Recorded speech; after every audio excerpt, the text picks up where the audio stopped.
Assalamualaikum warahmatullahi wabarakatuh. Innal hamdalillah nahmaduhu wa nasta'inuhu wa nastaghfiruh wa na'udzu billahi min shururi anfusina wa min sayyiati a'malina. Man yahdihillahu fala mudhillalah wa man yudlil fala hadiyalah. Wa asyhadu an la ilaha illallah wahdahu la syarikalah wa asyhadu anna Muhammadan abduhu wa rasuluh. Ya ayyuhalladzina amanu taqullaha haqqa tuqatih wa la tamutunna illa wa antum muslimun. Ya ayyuhan nasu taqu rabbakumul ladzi khalaqakum min nafsin wahidah wa khalaqa minha zawjaha wa batha minhuma rijalan katsiran wa nisaa'a wattaqullaha alladzi tasaaluna bihi wal arham innallaha kana 'alaikum raqiba. Ya ayyuhalladzina amanu taqullaha wa qulu qawlan sadida yuslih lakum a'malakum wa yaghfir lakum dhunubakum wa may yuti'illaha wa rasulahu faqad faza fawzan 'azima. Amma ba'd, fa inna asdaqal hadithi kitabullah wa khairal hadi hadi Muhammadin sallallahu alaihi wasallam wa syarrul umuri muhdatsatuha wa kullu muhdatsatin bid'ah wa kullu bid'atin dhalalah wa kullu dhalalatin finnar. Ma'asyiral muslimin, ikhwani fillah, rahimani wa rahimakumullah. Kita teruskan kembali kajian kitab Hirasatut Tauhid atau penjagaan terhadap tauhid yang dikarang oleh Al-Imam Abdul Aziz Ibn Baz rahimahullahu ta'ala. Setelah pada pertemuan sebelumnya kita membahas tentang iman kepada Allah, kemudian iman kepada malaikat, maka di sini penulis melanjutkan pembahasan tentang iman terhadap kitab, ya, mengimani kitab-kitab Allah Subhanahu wa ta'ala. Kata beliau, wa hakadha al-imanu bil kutub. Demikianlah iman kepada kitab itu hampir mirip dengan iman kepada malaikat, yaitu ada keimanan secara global dan ada keimanan secara terperinci. Ya, kalau Anda masih ingat pembahasan pekan yang lalu, iman kepada malaikat itu ada yang iman secara global dan iman secara terperinci. Gimana maksudnya itu? Mengimani malaikat secara global maksudnya adalah kita mengimani semua malaikat-malaikat. Ya, kita meyakini ada malaikat-malaikat tersebut meskipun kita nggak tahu namanya siapa, tugasnya apa, kemudian bentuknya bagaimana, kita nggak tahu. Tapi kita imani semua tentang malaikat yang Allah beritakan di dalam Al-Quran atau yang diberitakan Nabi di dalam hadits-haditsnya. Kita imani semuanya secara global. Adapun secara terperinci, itu dijelaskan bahwa nama-nama malaikat itu seperti Jibril, Mikail, itu terperinci. Namanya disebutkan. Demikian juga tugas-tugasnya. Demikian juga tentang sifat-sifatnya. Ya, malaikat memiliki sifat-sifat seperti Nabi menyebutkan tentang Jibril. Jibril memiliki berapa sayap? 600 sayap. Ya, maka ini keimanan secara terperinci. Nah, seperti itu juga iman kepada kitab. Nanti juga ada iman kepada Rasul, sama seperti tadi, ada yang keimanan secara global, ada keimanan yang terperinci. Ya. Kata beliau, yajibul imanu ijmalan bi anna Allah subhanahu anzala kutuban ala anbiya'ihi wa rusulihi li bayani haqqihi wa da'wati ilaihi. Kata beliau, wajib kita mengimani secara global bahwasanya Allah telah menurunkan kitab-kitabnya kepada para nabi dan rasul untuk menjelaskan tentang tauhid, yaitu hak Allah yang patut, yang harus dilakukan oleh hamba, ditunaikan oleh hamba, dan juga untuk mengajak. Kitab ini isinya adalah untuk mengajak manusia kepada tauhid. Nah, ini keimanan secara global. Kita nggak tahu nama kitab-kitab yang Allah turunkan apa saja. Ada banyak kitab-kitab Allah itu. Nggak cuma Taurat, Injil, Zabur, Quran, enggak. Ada lebih dari itu. Tapi kita nggak tahu namanya apa. Ya kan? Demikian juga Taurat. Kita nggak tahu rincian Taurat itu seperti apa. Karena Taurat yang ada sekarang sudah dirubah.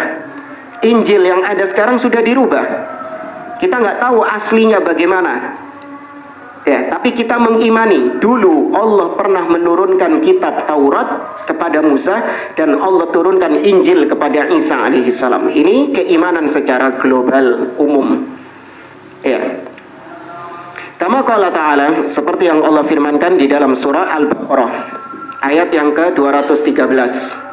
Allah mengatakan laqad arsalna rusulana bil bayyinati wa anzalna ma'ahumul kitaba wal mizan liyaquman nasu bil qist. Afwan, itu surah Al-Hadid ayat 25.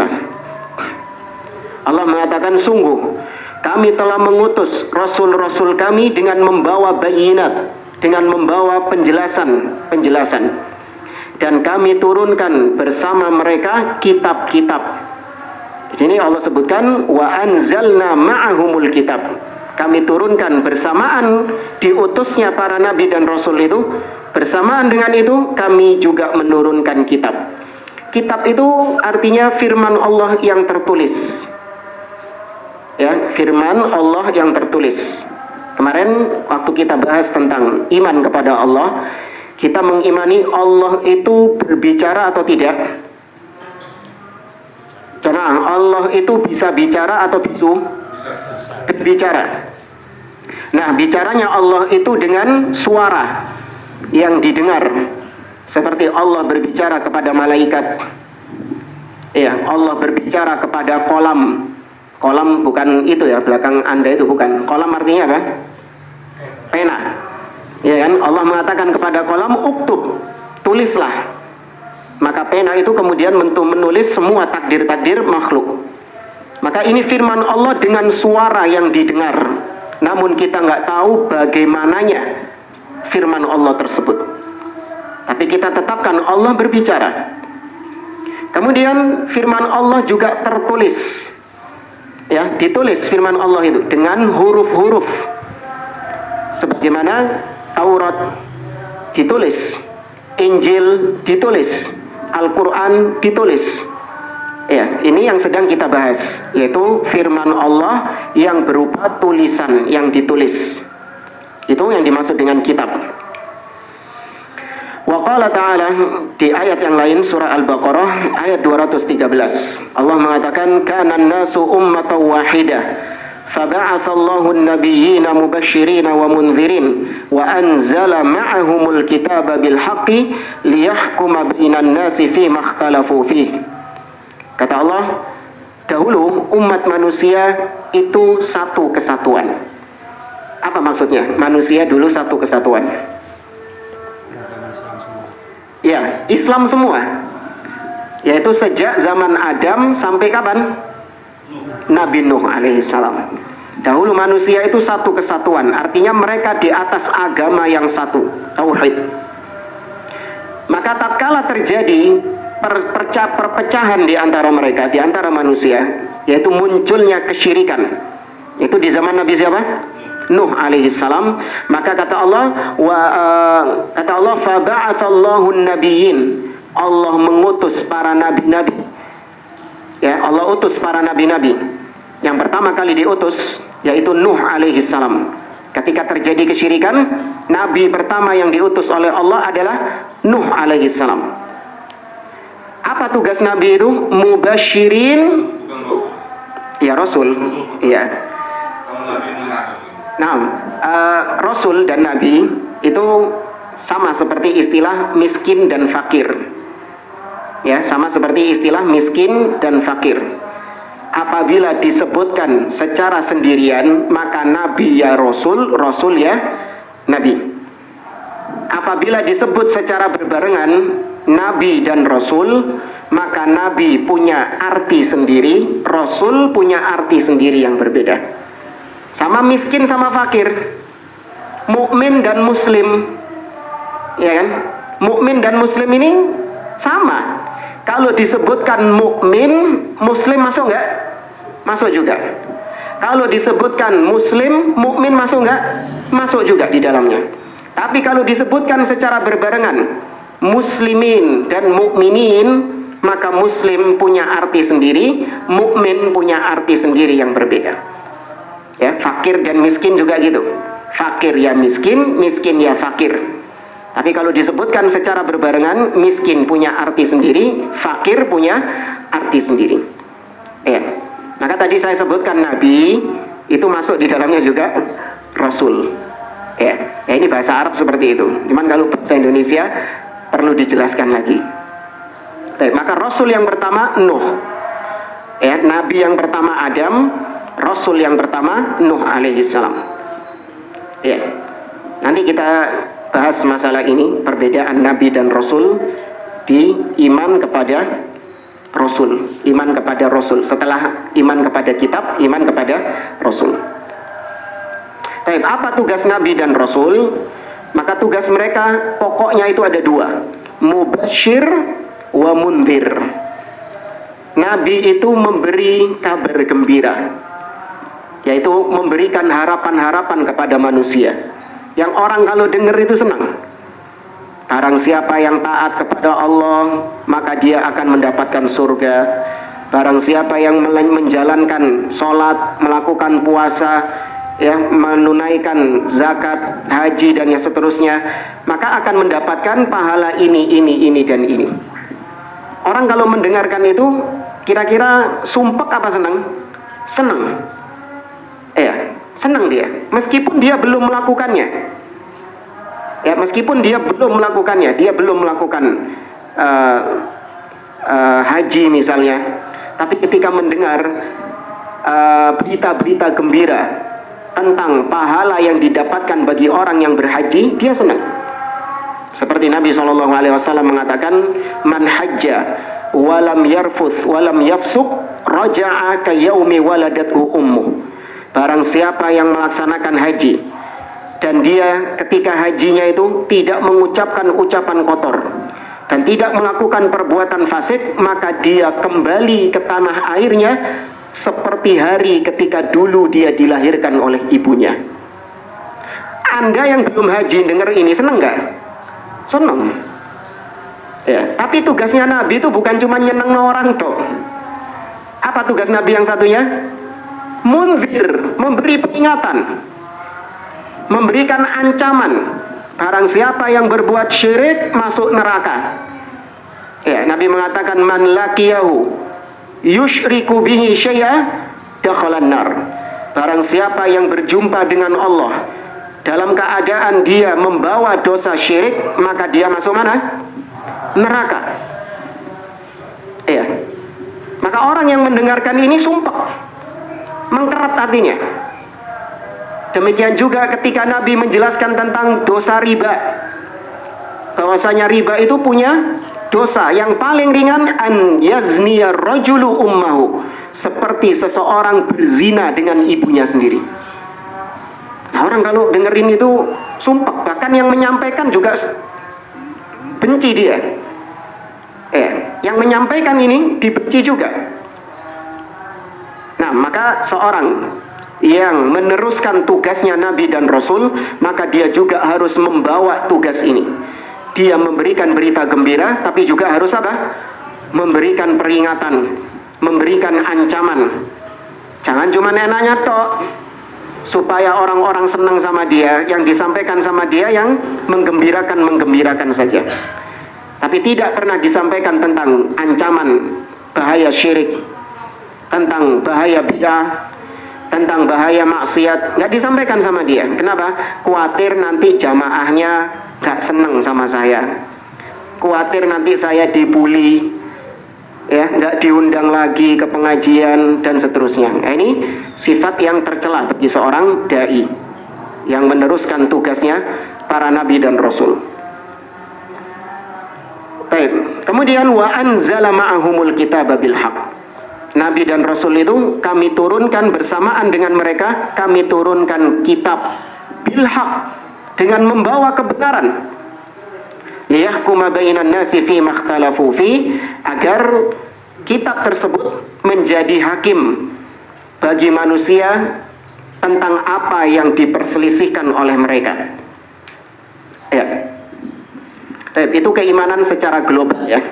Kita mengimani kita mengimani kitab-kitab secara global, bahwa kita meyakini Allah menurunkan kitabnya kepada para nabi dan rasul. Wis mbuh jeneng kitabe opo? Kita nggak tahu isi kitabnya apa. Ya, kita nggak tahu diturunkan kepada nabi siapa. Kita nggak tahu. Yang penting kita imani Allah menurunkan kitab-kitabnya tersebut. Ya, ini keimanan secara apa? Global, secara umum. Nah, kemudian kata beliau, wa nu'minu ala sabili tafsil.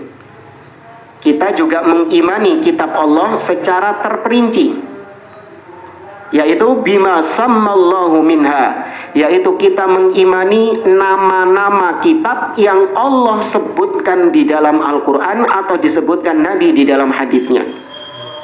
Seperti Kat-Taurah, seperti kitab Taurat, disebutkan Allah di dalam Al-Quran. Seperti dalam surah awal surah Ali Imran, Allah mengatakan alif lam mim, Allahu la ilaha illa huwal hayyul qayyum, nazzala 'alaikal kitaba bil haqqi musaddiqan lima baina yadayhi wa anzala at-taurata wal injil. Disebutkan kitab Taurat dan Injil. Maka kita mengimani, menetapkan namanya Taurat dan Injil juga. Adapun kitab-kitab lain yang nggak disebut sama Allah Subhanahu wa Ta'ala, contoh Nabi Nuh, nama kitabnya apa? Ada yang tahu jemaah? Nabi Ibrahim, oh mungkin disebut Suhuf Ibrahim. Nabi siapa misalnya? Nabi Yakub, Nabi Ishak, semua dapat kitab loh itu. Apa nama kitabnya? Nggak tahu. Kalau kita nggak tahu, jangan menetapkan nama dengan seenaknya sendiri. Oh, paling nama kitabnya itu kitab ini, ya, atau berdasarkan apa yang ditetapkan oleh Yahudi dan Nasrani. Seperti misalnya kitab Zabur, ya, dalam Al-Quran ditulis Zabur, wa ataina Dawuda Zabura, dan kami berikan kepada Daud kitab Zabur. Namanya Zabur, kita tetapkan Zabur. Jangan pakai nama yang ditetapkan oleh orang-orang Yahudi dan Nasrani. Apa? Mazmur, ya, kitabnya jadi Mazmur. Sedangkan kitab yang turun kepada Nabi Sulaiman itu kalau di Alkitab mereka sekarang namanya Kidung Agung, ya, ada di Perjanjian Lama itu kitab Kidung Agung. Nah, itu kata mereka kitab yang turun kepada Nabi Sulaiman alaihissalam. Ya, maka nggak boleh kita tetapkan berdasarkan Al-Quran dan Sunnah, tidak boleh berdasarkan selain itu. Bahkan ada sebagian orang yang mengatakan bahwa kitab Weda, kitab Tripitaka, Weda itu kitabnya apa? Buddha, Hindu. Tripitaka, Buddha. Ya, benar ya? Ya. Weda, Hindu, Tripitaka, Buddha. Kata mereka, dua kitab ini itu adalah kitab yang diturunkan Allah dulunya. Kata sebagian orang itu dulu kitab yang diturunkan Allah sebelumnya. Bahkan diyakini Siddhartha Gautama, tokoh apa itu? Buddha, itu adalah nabi yang diutus sama Allah. Ya, ini nggak boleh menetapkan sesuatu di luar apa yang Allah dan Rasulnya tetapkan, nggak boleh. Nah, kita imani Taurat, Injil, Zabur, Quran. Cuman ada perbedaan. Bagaimana cara kita mengimani Taurat, Injil, Zabur, itu berbeda caranya dengan keimanan terhadap Al-Quran. Artinya begini, ketika Anda ditanya, sampean ini mengimani Injil, Taurat, Zabur enggak? Mengimani kan? Ya. Tapi ketika ada Taurat diberikan kepada Anda, Mas, Pak, ini loh Pak, ada Taurat, ini Injil, Anda mau beriman? Apa masuk pertanyaan saya? Saya tanya lagi, Anda mengimani nggak Allah menurunkan Taurat dan Injil? Anda imani. Kalau ada orang di zaman sekarang datang kepada Anda, orang Yahudi Nasrani, memberikan kitab Injil kepada Anda, memberikan kitab Taurat kepada Anda disuruh mengimaninya. Anda mau mengimani? Nah, kata mereka, wah kok mencela-mencela. Ya, kok mencela-mencela, katanya mengimani Taurat Injil, tapi dikasih Taurat Injil nggak mau. Maka kata para ulama, wujud keimanan kita terhadap Taurat dan Injil atau kitab-kitab sebelum Al-Quran, itu caranya adalah dengan kita mengimani secara global juga, bahwasanya dulu pernah ada kitab yang turun kepada Musa, namanya Taurat. Ya, rincian Taurat ini bagaimana? Kita nggak tahu. Yang kita tahu, kitab itu berisi kebenaran, kitab itu berisi wahyu Allah, berisi syariat-syariat, berisi tauhid, ya, berisi tentang akidah-akidah, iman kepada hari akhir dan seterusnya. Kita mengimani itu, tapi rinciannya, nama suratnya apa, ayatnya ada berapa, perlu? Perlu nggak? Nggak perlu. Kalau Taurat sekarang yang dipegang sama orang Yahudi dan Nasrani, Taurat itu berisi 5, apa bahasa kita kalau Quran surat ya, Al-Baqarah, Ali Imran. Itu kalau Taurat ada 5. Apa saja? Kalau bahasa Indonesianya ya, Kejadian, Keluaran, kemudian Imamat, Bilangan, dan Ulangan. Itu ada di Perjanjian Lama.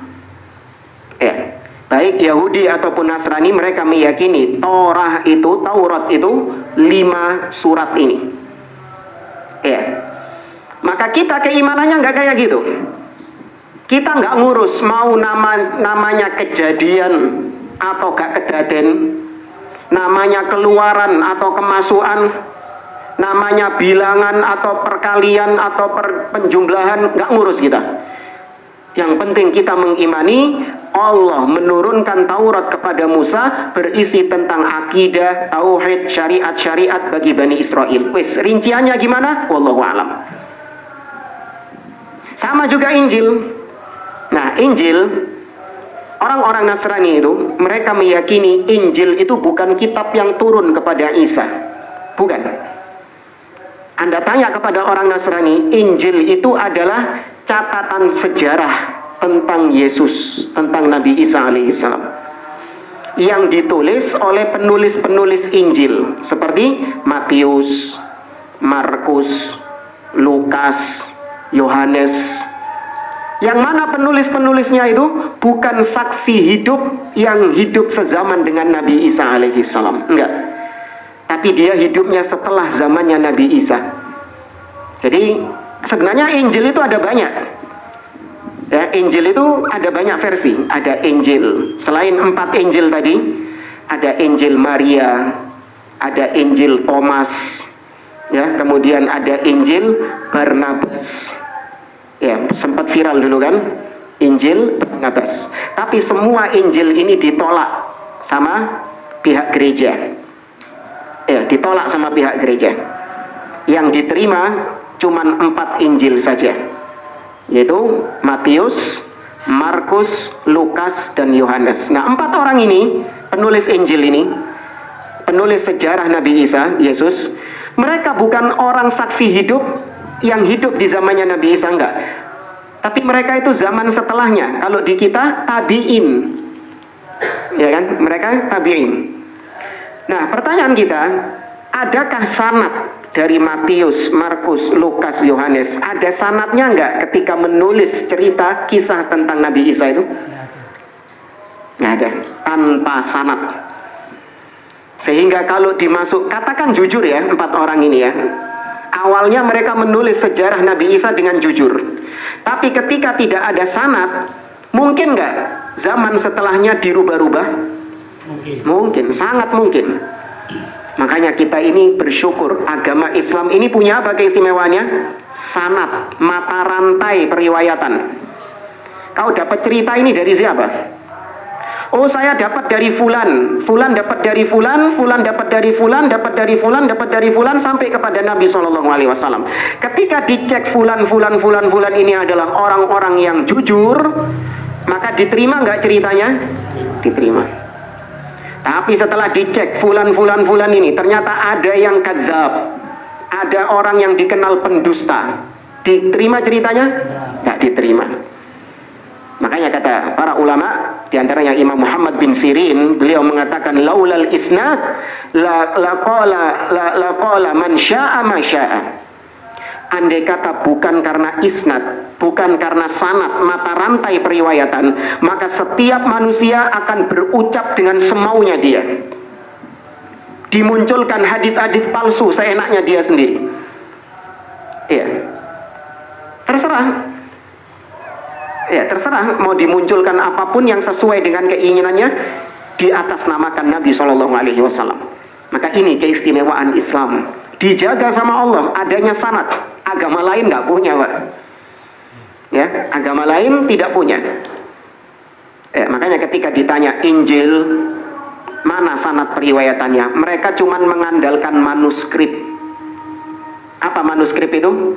Salinan Injil dengan tulisan tangan. Nih, kita menemukan manuskrip yang paling tua, sekitar abad sekian. Maka kita tanya, mungkin nggak yang menyalin itu adalah, yang menulis itu adalah orang-orang yang pendusta? Mungkin. Ya, mereka cuma bersandar dengan manuskrip, salinan-salinan dari kertas-kertas yang kuno itu loh. Pernah tahu ya? Ya, tulisan tangan dari kertas papirus itu. Tapi kalau agama kita itu dengan sanad periwayatan. Ayo. Maka Injil itu, Injilnya orang Nasrani sekarang, itu kalau dalam agama kita kedudukannya bukan seperti Quran, bukan seperti hadis, tapi kedudukannya seperti sirah nabawiyah. Ya, kedudukan Injilnya orang Nasrani itu sekarang ini, itu kalau di Islam levelnya itu sama seperti sirah nabawiyah, hanya catatan sejarah. Ya, itu pun nggak match jamaah, nggak nyambung antara satu Injil dengan Injil yang lain, nggak nyambung. Seperti misalnya antara Injil Matius dengan Injil Lukas. Matius itu di awal-awal penulisannya dia menuliskan tentang silsilah Yesus. Kan padahal Yesus ini nggak punya bapak, tapi ditulis silsilahnya. Dari mana silsilahnya? Dari tunangannya Maria. Jadi Maria itu menurut versi mereka punya tunangan. Nama tunangannya Yusuf, bukan Nabi Yusuf. Ya, nama tunangannya Yusuf. Ya, memang belum diapa-apain Maria ini sama Yusuf, cuman tunangan saja. Ya. Benar, Nabi Isa lahir tanpa ada proses jima, tanpa ada proses hubungan suami istri antara Maria dan Yusuf. Tapi tetap di situ Maria dikatakan punya suami. Sedangkan dalam Islam, dua juga Maryam ini nggak punya. Allah sebutkan, Maria mengatakan walam yamsasni bashar, anna yakunu li waladun walam yamsasni bashar. Bagaimana bisa aku punya anak sedangkan aku gak tahu didemek sama lelaki siapapun. Berarti bukan cuma punya suami, didemek toh gak tahu Maryam itu. Tapi kalau Marianya versi Nasrani punya apa? Punya suami. Ya. Hah? Iya, punya tunangan, tapi maksudnya kan tetap didemek. Tapi nggak tahu menikah apa enggak, wallahu alam kalau versinya Nasrani itu. Maka di Injil Matius itu disebutkan, ana lupa bilangannya berapa, tapi silsilahnya itu lebih banyak antara Yesus sampai Nabi Adam alaihi salam disebutkan silsilahnya. Sedangkan Lukas itu lebih sedikit. Dan itu nama-nama orangnya beda dengan yang disebutkan Injil Matius. Iya, berbeda. Klaimnya orang-orang Nasrani, oh iya kalau ini yang satu dari jalurnya Yusuf, tapi kalau yang satunya dari jalurnya Maria. Makanya beda nama-nama orangnya. Ya, itu klaim-klaim mereka ya. Tapi intinya sesama penulis Injil itu kontradiksi. Ya itulah, karena memang Allah mengatakan walau kana min indi ghairillah lawajadu fihi ikhtilafan katsira. Seandainya bukan dari Allah, maka pasti kau akan dapati perselisihan yang banyak. Kalau bukan dari Allah, berarti pasti ada kontradiksi. Satu ayat menabrak ayat yang lain. Ada di dalam Al-Quran nggak yang kayak gitu? Al-Quran ada nggak kayak gitu? Nggak ada, karena Al-Quran dari Allah masih murni. Tapi kalau Injil, Taurat yang ada sekarang itu bertabrakan antara satu dengan yang lain. Ya, karena memang bukan dari Allah Subhanahu wa Ta'ala.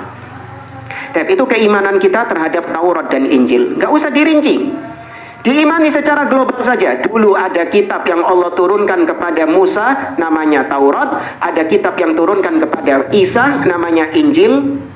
Daud namanya Zabur. Isinya pasti berisi tentang kebenaran, berisi tentang syariat-syariat. Rinciannya bagaimana, nama suratnya apa, ayatnya berapa, ya itu tidak perlu tahu. Baik. Kita mengklaim dan meyakini Taurat dan Injil yang ada sekarang ini asli apa palsu? Palsu. Itu menjadi akidah kita ya, nggak boleh ragu tentang hal tersebut. Ya, ditegaskan dengan banyak ayat di dalam Al-Quran. Seperti Allah mengatakan dalam surah Al-Baqarah, "Fawailul lilladzina yaktubuna al-kitaba biaydihim, thumma yaquluna hadza min 'indillah, liyashtaru bihi thamanan qalila, fawailul lahum mimma katabat aydihim, wa wailul lahum mimma yaksibun." Sungguh celaka orang-orang yang menulis kitab dengan tangan mereka sendiri, kemudian mereka mengatakan ini dari Allah, untuk mereka menjual agama ini dengan harga yang murah. Baik. Kalau kita meyakini Taurat, Injil yang ada sekarang itu palsu, biasanya sama orang Nasrani sampean ditantang. Kalau memang itu palsu, datangkan yang asli mana. Ya. Kalau Anda mengatakan palsu, berarti Anda harus tunjukkan yang asli mana. Kalau Anda nggak bisa menunjukkan yang asli mana dan bagaimana yang asli itu, maka berarti tuduhan Anda itu tidak berdasar katanya. Jawaban Anda gimana? Emang gue pikirin.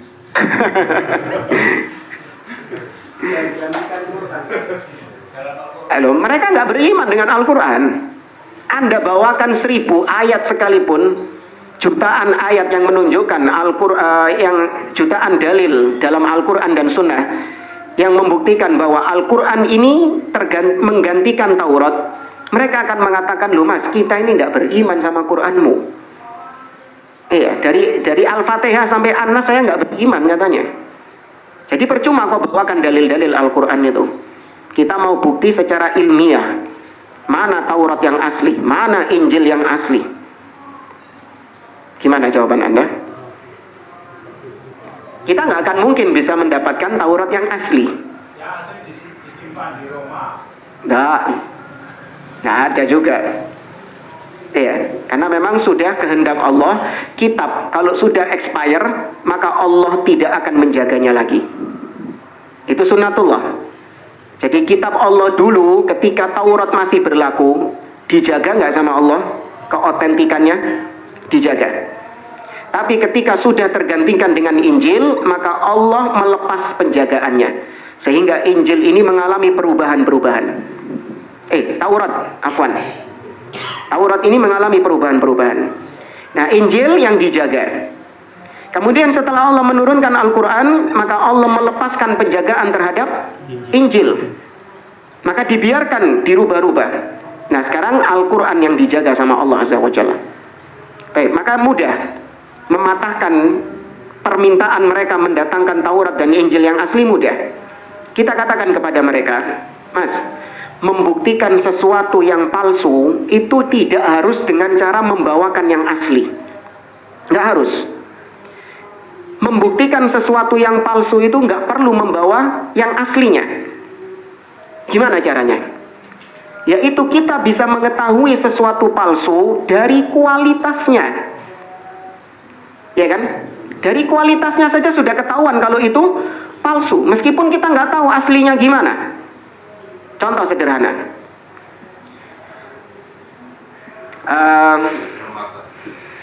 kalau permata mungkin banyak yang ketipu. Kualitasnya yang asli bagaimana kan gitu ya? Gini saja, anggaplah Anda ini punya bisnis money changer, penukaran uang asing, ya. Kalau dolar, rial, insya Allah Anda sudah tahu ya yang asli gimana ya. Bentuknya dolar, rial, itu sudah tahu yang asli gimana, ya. Tapi ada mata uang yang Anda nggak pernah tahu bagaimana bentuknya, ya, gambarnya gimana, nominalnya berapa, Anda nggak pernah tahu. Contoh mata uang euro, banyak euro, peso, masih terkenal lah, mata uangnya Zimbabwe. Pernah tahu Anda gimana mata uangnya Zimbabwe itu? Yang mengalami inflasi luar biasa. Orang kalau beli telur itu bawa uang segepok gini sama. Iya, harganya sampai triliunan itu. Iya, inflasi luar biasa Zimbabwe itu. Anda nggak tahu bentuk mata uangnya itu gimana, warnanya apa, nggak pernah tahu. Ya, yang asli ya, mata uang Zimbabwe yang asli Anda nggak pernah tahu. Kemudian saya datang kepada Anda, mau tuker uang. Saya bawa mata uang Zimbabwe, tapi oleh ngeprint dewe. Iya, saya dapat ngeprint dewe, ngeprint pakai kertas HVS gitu Pak. Tak print dewe, printnya hitam putih lagi, ya kan? Printnya hitam putih. Ketika mau saya tukarkan kepada Anda terima atau Anda tolak? Anda tolak. Apa kata Anda? Wah, ini duit palsu ini Mas.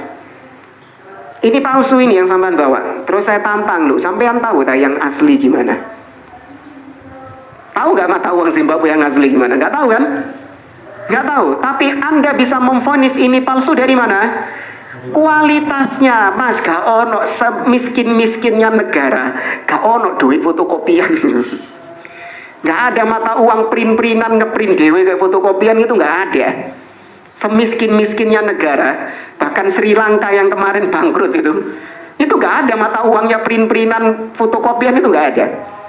Maka dari kualitas saja Anda tahu kalau ini mata uang palsu. Maka demikian juga Taurat dan Injil yang sekarang, dilihat dari kualitasnya sudah tahu kalau itu bukan kalamullah, bukan kitab suci. Adanya pertentangan antara satu ayat dengan ayat yang lain. Demikian juga sifat-sifat Allah yang disematkan, yang dicantumkan dalam kitab tersebut, itu bentuk kekurang ajaran kepada Allah Subhanahu wa Ta'ala.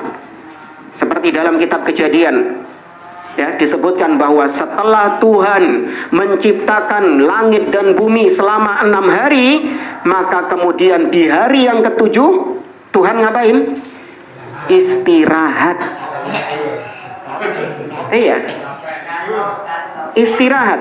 Disebutkan wastarahar Rabb kalau dalam yang bahasa Arab, ya, istirahat Tuhan pada hari ke-7. Hari ke-7 itu hari apa? Sabat. Hari ke-7 itu hari Sabtu. Makanya orang-orang Yahudi, mereka meliburkan diri di hari Sabtu, sebagaimana Tuhan libur dari pekerjaannya, istirahat, maka orang Yahudi pun juga demikian. Demikian juga disebutkan bahwasanya Tuhan ketika ketika Adam memakan buah yang dilarang, ketika Adam melanggar perintah Tuhan, memakan buah yang dilarang, maka baju Adam menjadi telanjang. Nah, ini benar seperti yang ada di dalam Al-Quran, ya, terbuka. Kemudian Adam bersembunyi. Ketika Adam bersembunyi, Tuhan datang dan mengatakan, Adam, Adam, di mana engkau? Tuh, kok malah main apa ini? Peta umpet. Itu disebutkan. Ketika kisahnya Nabi Yakub, ya, disebutkan bahwasanya Tuhan bergumul dengan Yakub dan Yakub menang. Tuhan bergulat sama Yakub dan Yakub menang. Ya. Kemudian celaan terhadap para nabi dan rasul. Banyak nabi-nabi yang dilecehkan di dalam Taurat itu. Seperti misalnya Nabi Daud alaihi salam. Nabi Daud itu, dia itu pernah mencintai istri salah satu pasukannya. Jadi ada bojone pasukannya itu, senang Nabi Daud sama istrinya itu. Hah? Nggak tahu ya rinciannya. Sulaiman itu yang saya akan menggauli semua istri saya malam ini, itu bukan tak? Itu Sulaiman. Ini mau dikawin lagi kan? Yang istri prajurit itu akhirnya datangnya 2 orang itu kan, malaikat mengujinya. Itu dalam itu Taurat. Enggak, bukan. Oh, enggak, beda. Oh, ini beda. Taurat, ya? Iya, ini yang Taurat. Iya. Jadi pernah Nabi Daud itu suka kepada salah satu istri salah satu prajuritnya. Maka ketika ada peperangan, suaminya ini yang jadi prajurit itu ditaruh di paling depan sendiri oleh Nabi Daud. Supaya apa? Supaya mati dan dia bisa mendapatkan istrinya itu. Tuh, sampai Nabi kurang ajar kayak gitu. Kemudian Nabi Lut. Nabi Lut itu dikisahkan di dalam kitab Taurat, dia itu mabuk. Nabi Daud itu mabuk. Nabi Lut mabuk, kemudian sampai dia itu menggauli 2 putrinya sendiri. Bayangkan, dia menggauli 2 meteng karu-karu. Bayangkan, apa kalau dalam istilah ilmiahnya itu? Incest, iya. Seperti itu. Ya. Maka dari kualitasnya saja tahu kalau ini bukan firman Allah, ini bukan kitab suci. Ya, tanpa perlu kita membawakan yang aslinya. Nah, itu kalau ditanya sama orang Nasrani Yahudi, cuman jangan debat-debat sama mereka sudah. Ya, lakum dinukum waliyadin sudah. Baik. Nah, adapun Al-Qur'an, maka kita mengimaninya secara terperinci. Surat-suratnya semua harus kita imani, mulai Al-Fatihah sampai An-Nas, semua harus kita imani, ayat per ayat, kalimat per kalimat, kata per kata, huruf per huruf, bahkan harokat-harokatnya wajib diimani semuanya. Nggak boleh mengingkari satupun dari Al-Quran. Hatta harokatnya diingkari, kafir. Ya, seperti orang-orang Mu'tazilah ketika membaca firman Allah, wa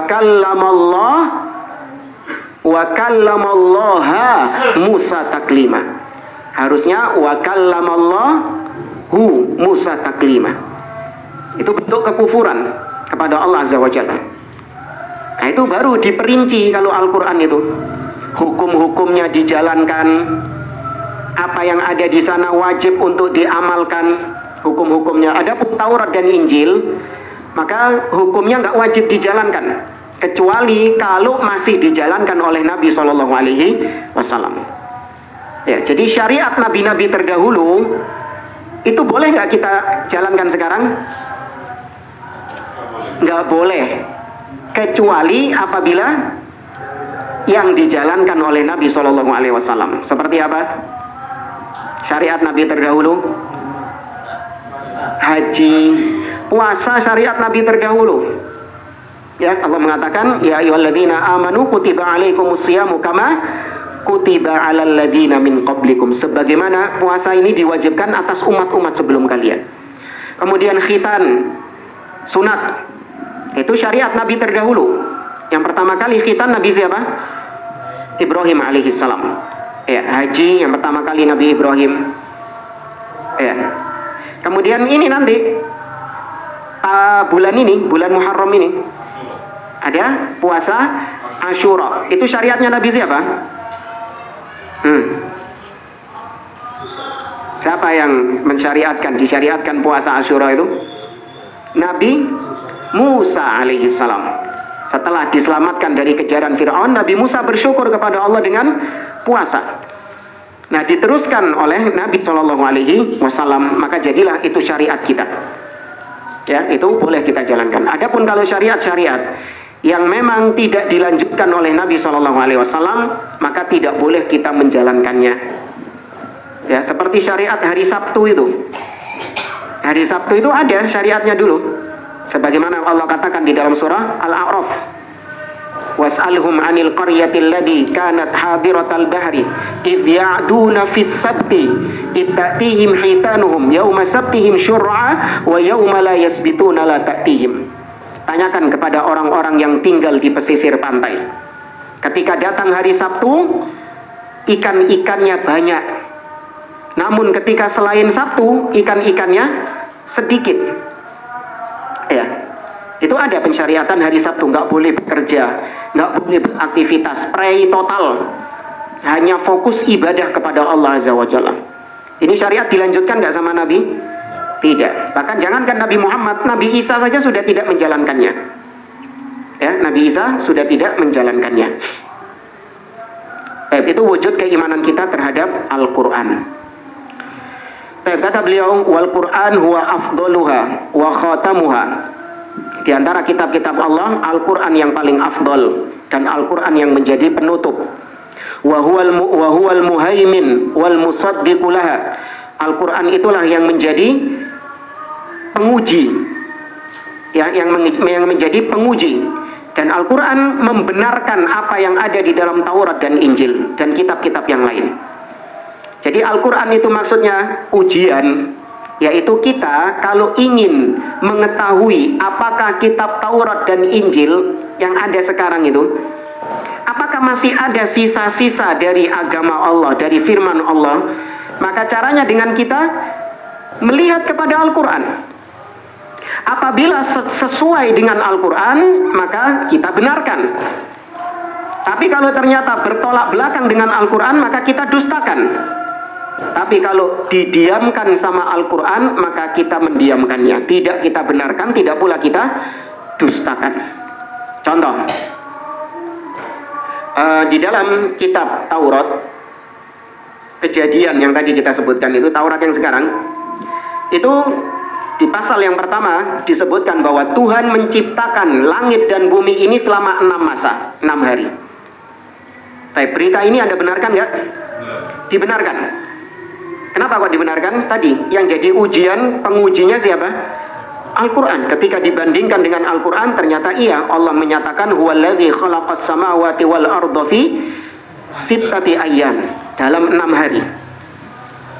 Nah tadi kemudian setelah 6 hari itu Tuhan istirahat. Ya, Anda benarkan? Kenapa? Karena ada ayat yang menolaknya di dalam Al-Quran, yaitu surat Qaf. Allah mengatakan laqad khalaqnas samawati wal arda fi sittati ayyamin wa ma massana min lughub. Dan sungguh kami telah menciptakan langit dan bumi selama 6 masa dan kami tidak ditimpa rasa capek. Kami tidak ditimpa rasa lelah, kata Allah Azza wa Jalla. Berarti membantah tadi Allah istirahat setelah menciptakan langit dan bumi. Maka ini kita dustakan. Tapi kalau didiamkan sama Al-Quran, Al-Quran tidak memberikan statement benar, tapi Al-Quran juga tidak memberikan statement salah. Contohnya apa? Seperti nama-nama anak-anaknya Yakub. Kalau di dalam Al-Quran cuma disebutkan siapa anaknya Yakub? Yusuf. Nah 11 saudaranya ini disebutin nggak? Tidak. Tapi di dalam Taurat disebutkan. Ada Ruben, Simeon, Zebulon, Gideon, Yehuda, Lewi, Dan, Benyamin, Gad, Asher, dan yang lainnya. Itu disebutkan 11 itu. Maka kita benarkan atau kita dustakan? Kita diamkan. Karena Al-Quran juga nggak nyebutin nama yang benar yang mana. Ya nggak?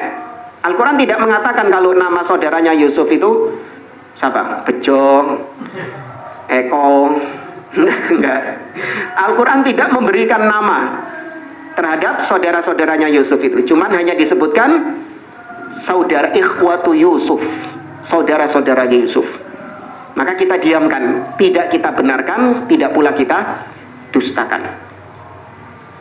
Wa huwa alladhi yajibu ala jami'il ummah ittiba'uhu wa tahkimuhu. Al-Quran inilah yang wajib diimani oleh semua umat manusia. Kalau Taurat dan Injil itu cuma berlaku buat siapa?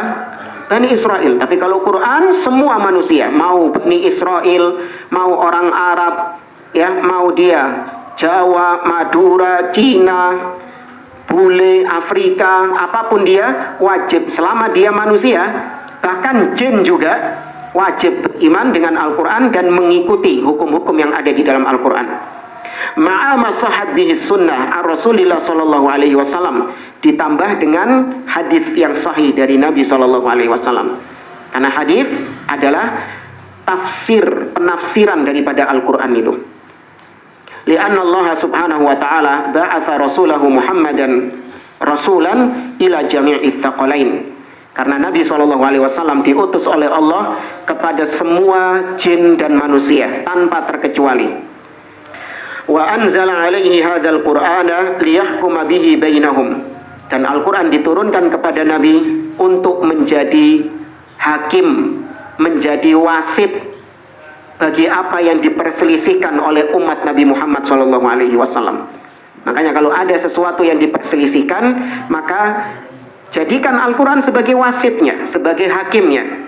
Sebagaimana Allah katakan dalam surah An-Nisa, kata Allah, ya ayyuhalladzina amanu athi'ullaha wa athi'ur rasula wa ulil amri minkum fa in tanaza'tum fi syai'in farudduhu ila Allah wa rasuli. Apabila kalian berselisih tentang sesuatu, maka kembalikan perkaranya kepada Allah, yaitu Al-Quran, dan kembalikan kepada Rasul, yaitu hadis-hadisnya. Wa ja'alahu shifaan lima fis sudur. Dan Allah jadikan Al-Quran ini obat, penyembuh bagi apa-apa yang ada di dalam hati seseorang. Wa tibyanan likulli syai'in wa hudan wa rahmatan lil mu'minin. Al-Quran itu penjelas bagi segala sesuatu. Al-Quran itu petunjuk dan rahmat bagi orang-orang yang beriman.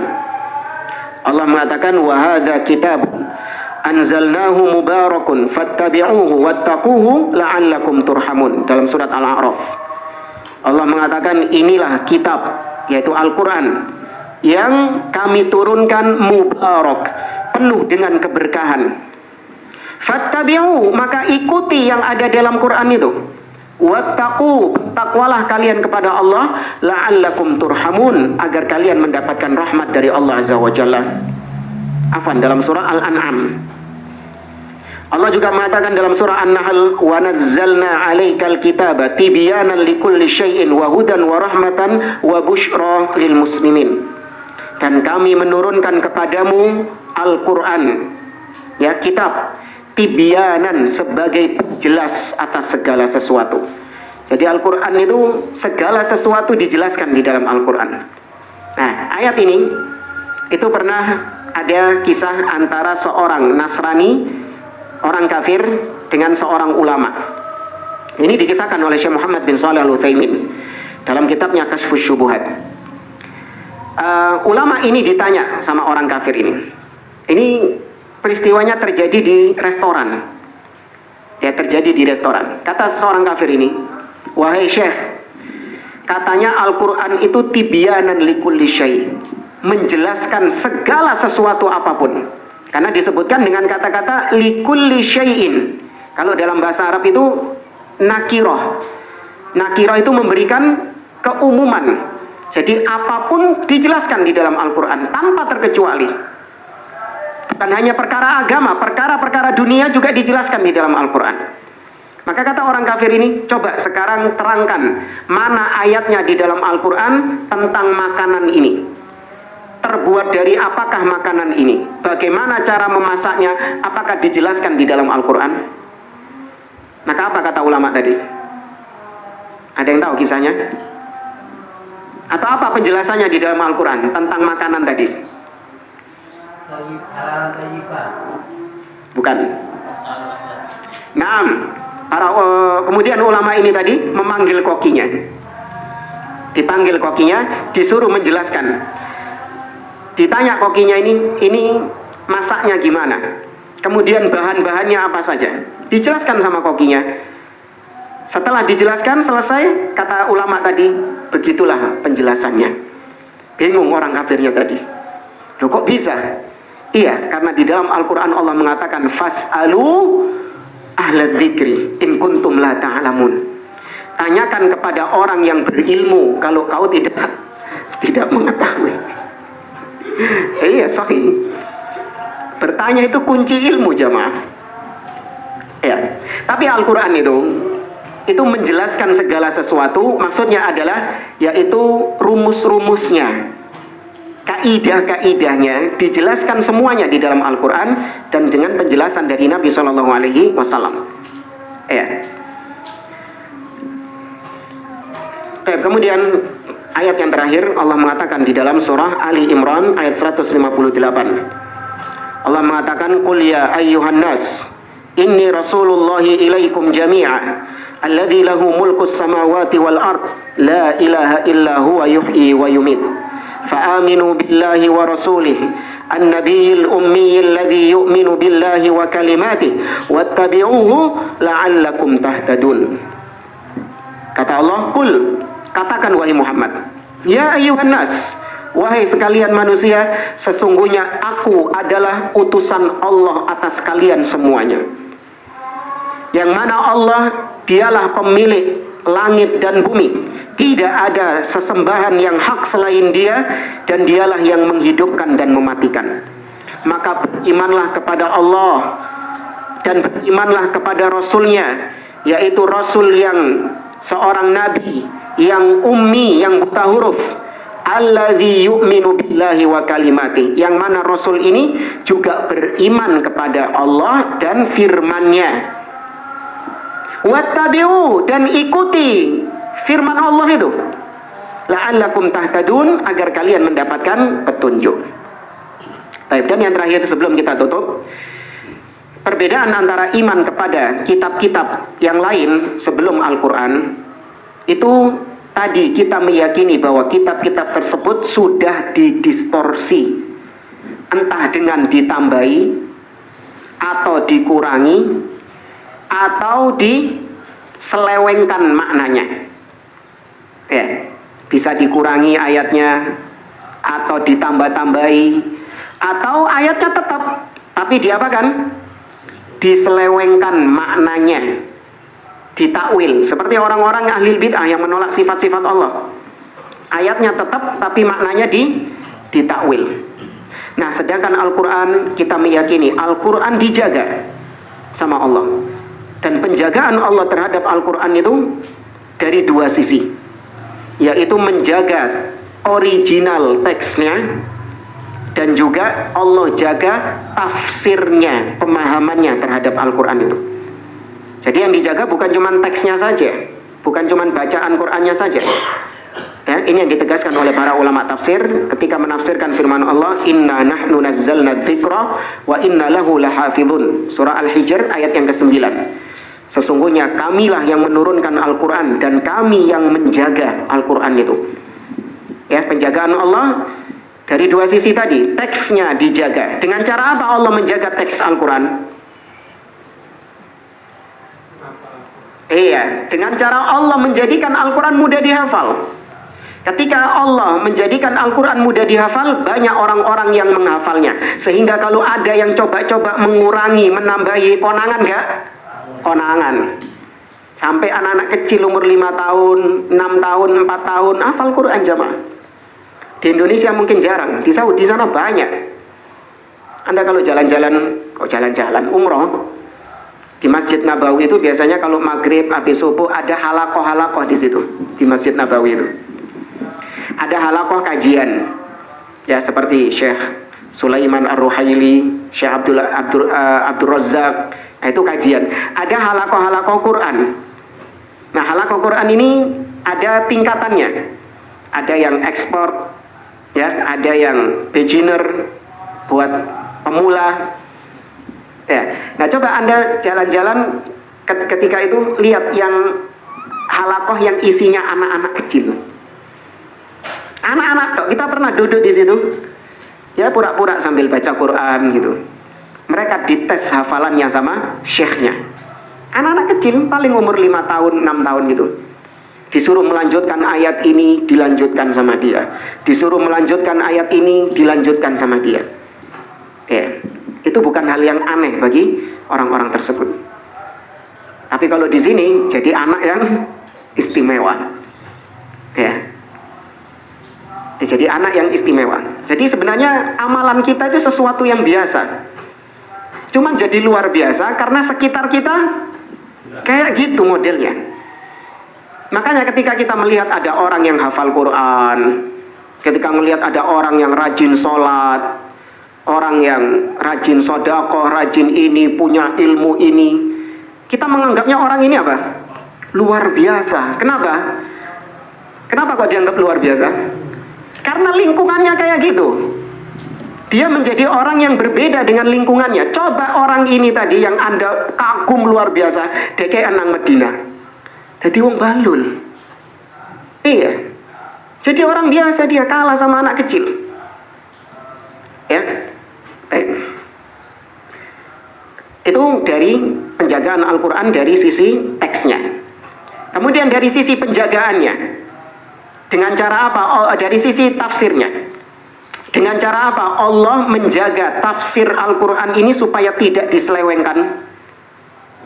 Iya, dengan Allah jadikan adanya para ulama-ulama yang membantah ahlil bid'ah, yang mentahdzir ahlil bid'ah. Nabi mengatakan yahmilu hadzal ilma min kulli khalafin uduluhu yanfuna anhu tahrifal ghalin wa intihalal mubtilin wa ta'wilal jahilin. Agama ini senantiasa dibawa oleh orang-orang yang adil dari generasi ke generasi. Tugas mereka adalah meluruskan penyimpangan-penyimpangan yang dilakukan oleh orang-orang yang hulu, dan meluruskan penyimpangan yang dilakukan oleh orang-orang yang batil, dan takwilnya orang-orang jahil. Itu tugas ulama memang. Jadi jangan heran kalau ada ulama membantah ini, ulama meluruskan ini. Itu bentuk penjagaan Allah terhadap Al-Quran. Ya, jangan dianggap wah iki ulama iki kok isine geger tok ae. Ya, ini ditahdzir. Ya, Mu'tazilah disesat-sesatkan, dianggap tafsirnya ngawur. Syiah disesatkan, Jahmiyah, Khawarij, ya, Ikhwanul Muslimin, Jamaah Tabligh, semua disesat-sesatkan. Jangan baper. Memang itu bentuk penjagaan Allah terhadap tafsir yang benar. Karena semua firqah-firqah sesat tadi, mereka pasti punya dalil nggak dari Al-Quran? Punya dalil. Tapi apanya yang bermasalah? Tafsirnya, pemahamannya yang bermasalah.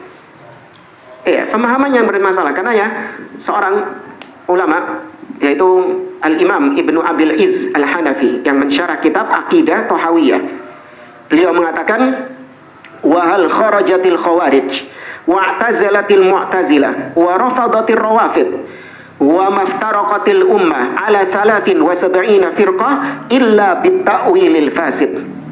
Tidaklah khawarij itu memberontak kepada pemimpin, tidaklah mu'tazilah itu i'tizal, yaitu menyendiri. Karena dulu Mu'tazilah ini awalnya dari siapa? Siapa yang pertama kali disebut Mu'tazilah? Muridnya Al-Hasan Al-Basri. Siapa namanya? Wasil bin Atha. Ya, dia menyendiri. Ini majelisnya Hasan Al-Basri, pengajian di sini, dia nyempal dewi. Nah, itu disebut i'tizal. Menyempal, menyendiri. Ya, karena dia memahami agama dengan akal, sedangkan Hasan Al-Basri memahami agama ini dengan pemahaman para sahabat. Dia nggak terima, nggak masuk akal, maka berkembang madhab Mu'tazilah. Tidaklah mereka jadi Mu'tazilah, dan tidaklah orang-orang Syiah mereka menolak Abu Bakar dan Umar sebagai khalifah, dan tidaklah umat Islam terpecah menjadi 73 golongan lebih dengan masing-masing pemikiran mereka. Sebabnya satu. Apa kata beliau? Takwil yang fasid, tafsir yang rusak terhadap Al-Quran itu, pemahaman yang rusak terhadap Al-Quran itu. Ya, makanya jangan heran kalau orang bisa berdalil. Semua bisa berdalil. Hatta orang-orang Syiah, mereka berdalil. Ya, tapi yang jadi permasalahan bukan dalilnya, apanya? Pemahaman terhadap dalil tersebut. Ya. Baik jamaah, anak kira ini bisa kita sampaikan. Insyaallah di pertemuan berikutnya kita masuk al-iman bir rusul. Ya, iman terhadap para nabi dan rasul. Baik, mungkin ada yang mau ditanyakan, saya persilahkan. Ya. Yang tadi syariat untuk Bani Israel, Iya. Taurat dan Injil. Berarti umat-umat yang lain waktu itu Ada sendiri kitab-kitabnya. ada sendiri. Ada. Nabi-nabi sendiri. Ada, cuman kita nggak tahu kan nama nabinya siapa. Kalau Islam kan mengikuti Ibrahim kan. Ibrahim. Nah, sampai datang Bukan Islam, Arab. Arab. Bangsa Arab. Bukan Muslim namanya. Ya, Muslim itu semua, hatta Nabi Musa, Isa juga Islam. Agama tauhid ya. Berarti. Iya, Islam artinya berserah diri kepada Allah, Tapi tauhid. sampai datangnya Rasulullah. Ya, dari Nabi Ibrahim, Ismail. Selain Ada nabi-nabinya, cuman kita nggak tahu nabi namanya siapa, kitab yang diturunkan kepada mereka siapa, kita nggak tahu. Cuman yang kita pastikan adalah setelah diangkatnya Nabi Isa ke langit, maka muka bumi kosong dari nabi dan rasul. Semua umat yang namanya disebut zaman Fatrah. Ya, selama 6 abad sejak diangkatnya Nabi Isa sampai diutusnya Nabi Muhammad SAW. Itulah muka bumi kosong dari nabi dan rasul. Tapi manusia yang hidup di zaman tersebut bukan berarti free, bebas berbuat sesukanya, tidak. Mereka tetap diwajibkan mengikuti nabi terakhir yang diutus kepada mereka. Tetap. Jadi jangan mengatakan zaman Fatrah itu semua manusianya meskipun berbuat syirik nggak boleh dikatakan kafir karena nggak ada nabi yang diutus. Oh enggak. Nggak ada nabi yang diutus bukan berarti alasan mereka boleh berbuat syirik, enggak. Mereka tetap wajib mengikuti nabi terakhir. Kalau di Arab, ya di Hijaz, yaitu di Mekah dan sekitarnya, nabi terakhir diutus kepada mereka Ibrahim dan Ismail. Ya, wajib mengikuti syariat itu. Sedangkan Bani Israel wajib mengikuti syariat Nabi Isa alaihissalam. Adapun umat-umat yang lain ada, cuman nggak diceritakan sama Allah siapa. Nanti iman kepada Rasul juga seperti itu. Ya, wallahu a'lam. Lain?